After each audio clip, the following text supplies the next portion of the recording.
Hi friends, இன்றைக்கி Sunday vlog தான் பார்க்க போகிறீங்க.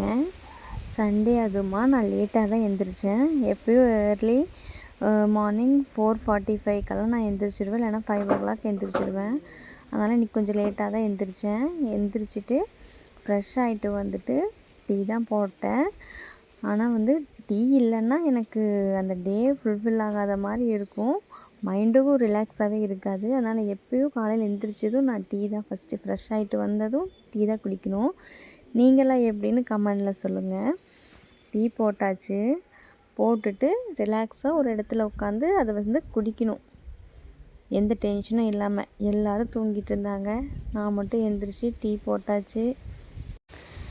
டீ போட்டு அது டைனிங் டேபிளில் உட்காந்து நிம்மதியாக ஃபோன் பார்த்துட்டு டீ குடிக்கணும். அந்த சுகமே தனிங்க. நீங்களாம் எப்படின்னு எனக்கு கமெண்டில் சொல்லுங்கள்.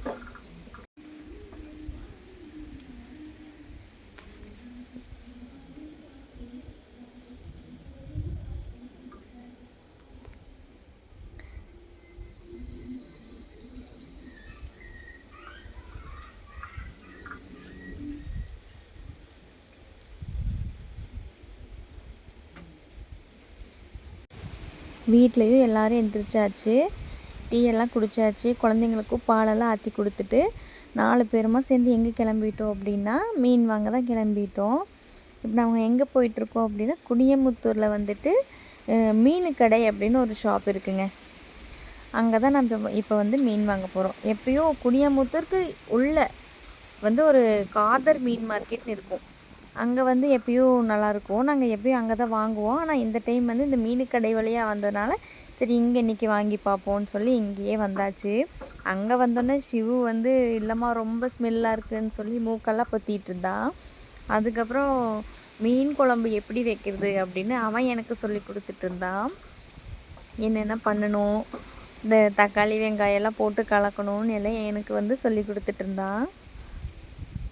அதுக்கப்புறம் என்னாச்சு, அவன் எனக்கு அனிமல்ஸ் நேம் சொல்லிட்டு இருந்தான். நான் தமிழில் சொல்லணுமா அவன் இங்கிலீஷில் சொல்லுவானா, அது எனக்கு கொஞ்சம் நேரம் சொல்லி கொடுத்துட்டு இருந்தான். புலி, அப்புறம் சொல்லி கொடுத்துட்டு மீனெல்லாம் வாங்கியாச்சு. வாங்கிட்டு நாங்களும் கிளம்பிட்டோம். கிளம்பும்போது பாருங்கள் ரொம்ப கூட்டங்க. ஒரு 10 மணி போலயே அங்கே ரொம்ப கூட்டம். அதுக்கப்புறம் நான் தான் அது கொண்டு வருவேன்னு சொல்லி அவன் கையில் வாங்கிட்டு அவன் பாட்டுக்கு நடக்க ஆரம்பிச்சிட்டான். வர வழியிலே தக்காளியெல்லாம் சேல் பண்ணிகிட்டு இருந்தாங்க. தக்காளி 7 கிலோ 100 ரூபான்னு விற்றுட்டுருந்தாங்க. நாங்கள் அதை வாங்கியாச்சு. ஆனால் பழம் எல்லாமே நல்லா தான் இருந்தது. 7 கிலோ 100 ரூபாயாக இருந்தாலும் நல்லா தான் இருந்துச்சு. வாங்கிட்டு காலையில் சாப்பாடு தோசை தாங்க. தோசையெல்லாம் ஊற்றி சட்னியெல்லாம் வச்சு குழந்தைங்களுக்கு கொடுத்தாச்சு. அப்போது பாப்பா நானே ஊற்றிக்கிறேன், நானே தோசை சுட்டேன்னு சொல்லி எப்போயும் ஏதாவது சொல்லிகிட்டே இருப்பான். இந்த தடவையும் அதே மாதிரி தான். சட்னி கொண்டு போய் வச்சோன்னா நானே எனக்கு போட்டுக்கிறேன் அப்படின்னு அவன் எடுத்து போட்டுட்டான்.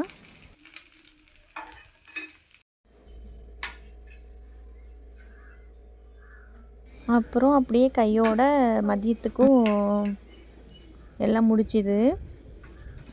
மதியத்துக்கும் என்னென்ன ஸ்பெஷல்னு பார்த்தீங்கன்னா அயிலை மீன் தான் வாங்கிட்டு வந்திருந்தோம்.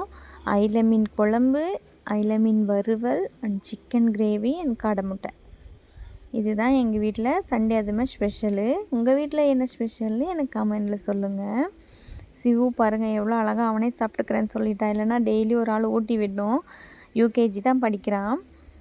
அவனே சாப்பிட்டுக்கிட்டான் இன்றைக்கி. அப்புறம் மத்தியானம் கொஞ்சம் நேரம் ரெஸ்ட் எடுத்துகிட்டு நாங்கள் கோழி அடை வைக்க கிளம்பியாச்சு.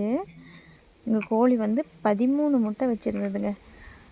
அந்த கோழி தான் இப்போ அடை வைக்க போகிறோம். அதுக்கு ஃபஸ்ட்டு வரமிளகா, உப்பு எல்லாம் எடுத்துகிட்டு இப்போ கோழி அடை வைக்க கிளம்பியாச்சு. இதில் ஒரு வாளி எடுத்துக்கணும். அந்த வாளியில் கொஞ்சம் மணல் அப்படின்னா இல்லைன்னா இந்த இது கூட பயன்படுத்திக்கலாம், வைக்கோல் கூட பயன்படுத்திக்கலாம். இது ஆல்ரெடி இன்னொரு கோழி அடை வச்சுருந்தோம். அது குஞ்சு பொரிச்சாச்சு. அந்த மணலே நாங்கள் யூஸ் பண்ணிட்டோம். அது ஒன்றும் ப்ராப்ளம் கிடையாது, அதிலே வச்சுக்கலாம். இது ஃபஸ்ட்டு கல்லுப்பு, மிளகா, ஒரு ஆணி, இந்த 3 வைக்கணும்னு சொல்லுவாங்க. வச்சாச்சு. அதுக்கப்புறம் ஒரு முட்டையும் எடுத்து அடுக்கி வச்சிட்ருந்தோம். அந்த கேப்லேயும் இந்த சிவு வந்துட்டு அம்மா நானும் வைப்பேன்னு சொல்லி அடம் பிடிச்சிட்டு இருந்தான். அதனால் அவனும் ஒரு முட்டை வச்சுட்டான். அவன் பாப்பா 2 பேரும் வச்சாச்சு. நான் 3 பேர் சேர்ந்து தான் அந்த கோழி அடை வச்சோம். முட்டையெல்லாம் எடுத்து வச்சுட்டு 13 முட்டை வச்சுருந்துச்சு. ஆனால் நான் வந்து 9 முட்டை தான் வச்சுருந்தேன். அந்த 13 வைக்கல, குழந்தைங்களுக்கு வேக வச்சு கொடுத்துட்டேன் லஞ்ச் பாக்ஸுக்கு. எங்கள் கோழி அடை படுத்துருச்சு. ஆனால் எடுத்து முட்டையெல்லாம் வச்சுட்டு அதில் உட்கார வைக்கும்போது அது உட்கார மாட்டேன்ட்டா. இந்த கோழி தான் நாங்கள் அடை வைக்க போகிறோம். பாருங்கள் எவ்வளோ அழகாக இருக்குன்னு. உட்கார வச்சா உட்காரவே மாட்டேங்குது. அதுக்கப்புறம் எப்படியும் ஒரு வழியாக உட்கார வச்சாச்சுங்க. இந்த வீடியோ பிடிச்சிருந்தா லைக் பண்ணுங்கள், சப்ஸ்கிரைப் பண்ணுங்கள், ஷேர் பண்ணுங்கள். தேங்க்யூ.